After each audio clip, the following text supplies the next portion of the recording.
શું તમે ક્યારેય એવી કલ્પના કરી છે કે જ્યાં હજારો માઇલ દૂર પરદેશમાં એક વૃદ્ધ વ્યક્તિ પોતાની અંતિમ ઘડીઓમાં કોઈના સહકાર માટે તરસતી હોય? જ્યારે દીકરા દીકરીઓ કામમાં વ્યસ્ત હોય ત્યારે એક અજાણ્યો શખ્સ દેવદૂત બનીને આવે અને આખી જિંદગીનો સહારો બની જાય. પણ અચાનક સરકારના એક નિર્ણયથી તે સહારો છીનવાઈ જવાની તૈયારીમાં હોય ત્યારે તે લાચાર આંખોમાં કેવો ડર હશે? આ લાગણીશીલ સંઘર્ષ પાછળનું કડવું સત્ય સાંભળીને તમારું દિલ પણ ચોક્કસ ભરાઈ આવશે. અત્યારે અમેરિકાના નાના શહેરોમાં વસતા હજારો વૃદ્ધો અને ખાસ કરીને આપણા વડીલો માટે એક બહુ જ ચિંતાજનક અને હૃદયદ્રાવક સમાચાર સામે આવ્યા છે, જે તમારી આંખો ભીની કરી દેશે.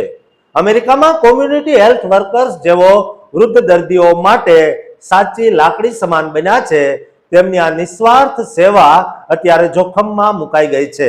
આ લોકો એવા દેવદૂત છે જેઓ એવા વડીલોના ઘરે જાય છે જેમના માટે સામાજિક જીવન સાવ શૂન્ય થઈ ગયું છે અને જેઓ પોતાની બીમારીમાં એકલા હાથે ઝઝૂમી રહ્યા છે. આ હેલ્થ વર્કર્સ માત્ર દવાઓ જ નથી પહોંચાડતા, પણ તે વૃદ્ધોની એકલતાને દૂર કરીને તેમના જીવનમાં આશાનો સંચાર કરે છે.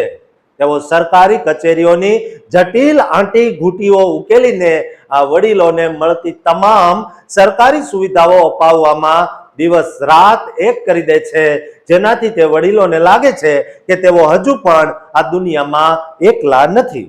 તાજેતરમાં થયેલા સંશોધનો અને ગ્રાઉન્ડ રિપોર્ટ્સ મુજબ આ કોમ્યુનિટી હેલ્થ વર્કર્સના કારણે હોસ્પિટલમાં દાખલ થવાના કિસ્સાઓમાં બહુ જ મોટો ઘટાડો જોવા મળ્યો છે. કારણ કે આ વર્કર્સ ઘર બેઠા જ દર્દીઓની સંભાળ રાખે છે, જેનાથી સરકારને દરેક દર્દી દીઠ હજારો ડોલરની બચત થઈ રહી છે. એટલે કે આ માત્ર એક સેવા નથી, પણ દેશના અર્થતંત્ર માટે પણ બહુ મોટો આશીર્વાદ છે. છતાં પણ કરુણતા એ છે કે આટલી સફળ અને જરૂરી સેવા હોવા છતાં તેને ચલાવવા માટે જે પૈસાની જરૂર છે તે કાયમી સરકારી ભંડોળ એટલે કે ગ્રાન્ટના અભાવે આ સેવા ગમે ત્યારે બંધ થઈ શકે તેવું જોખમ તોળાઈ રહ્યું છે. સરકાર અત્યારે આ મહત્વપૂર્ણ પ્રોજેક્ટ માટે કાયમી બજેટ ફાળવવામાં પાછી પાની કરી રહી છે, જેના કારણે આ હેલ્થ વર્કર્સના ભવિષ્યની સાથે હજારો વૃદ્ધોનું ભવિષ્ય પણ અંધકારમય અને અનિશ્ચિત દેખાઈ રહ્યું છે.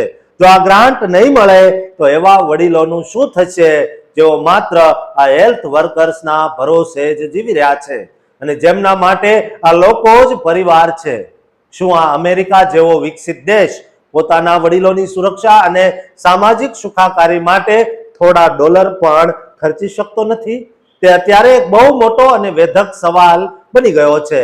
આ સ્થિતિ અત્યારે અમેરિકાના નાના ગામડાઓમાં અને ખેતીકામ સાથે જોડાયેલા વિસ્તારોમાં એટલી ગંભીર છે કે લોકોમાં હવે એવો ફફડાટ છે કે જો આ સહારો છીનવાઈ ગયો તો તેમની અંતિમ સફર બહુ જ કઠિન અને પીડાદાયક બની જશે.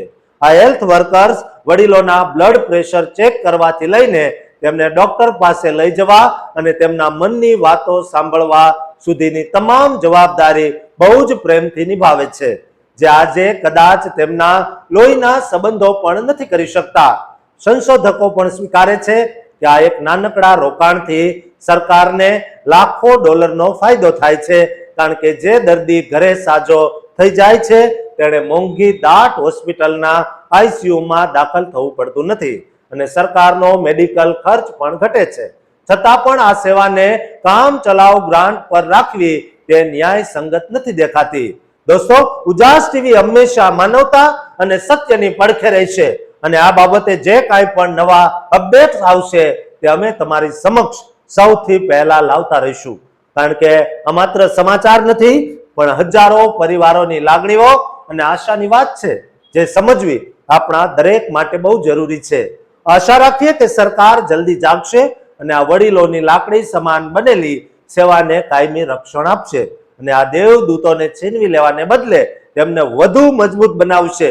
આ સમાચાર વિદેશમાં વસતા દરેક ભારતીય માટે એક ચેતવણી પણ છે કે ત્યાંની આરોગ્ય વ્યવસ્થા ક્યારેક કેટલી અસ્થિર હોઈ શકે છે. તમે હંમેશા જાગૃત રહો અને તમારી આસપાસના વડીલોની સંભાળ લેતા રહો. તેવી અમારી નમ્ર અપીલ છે. દોસ્તો, આ વિડીયો એટલો શેર કરો કે આપણા તમામ વડીલો સુરક્ષિત રહે અને સજોગ રહે. દોસ્તો, આ ચેનલને સબસ્ક્રાઇબ કરવાનું પણ ચૂકતા નહીં.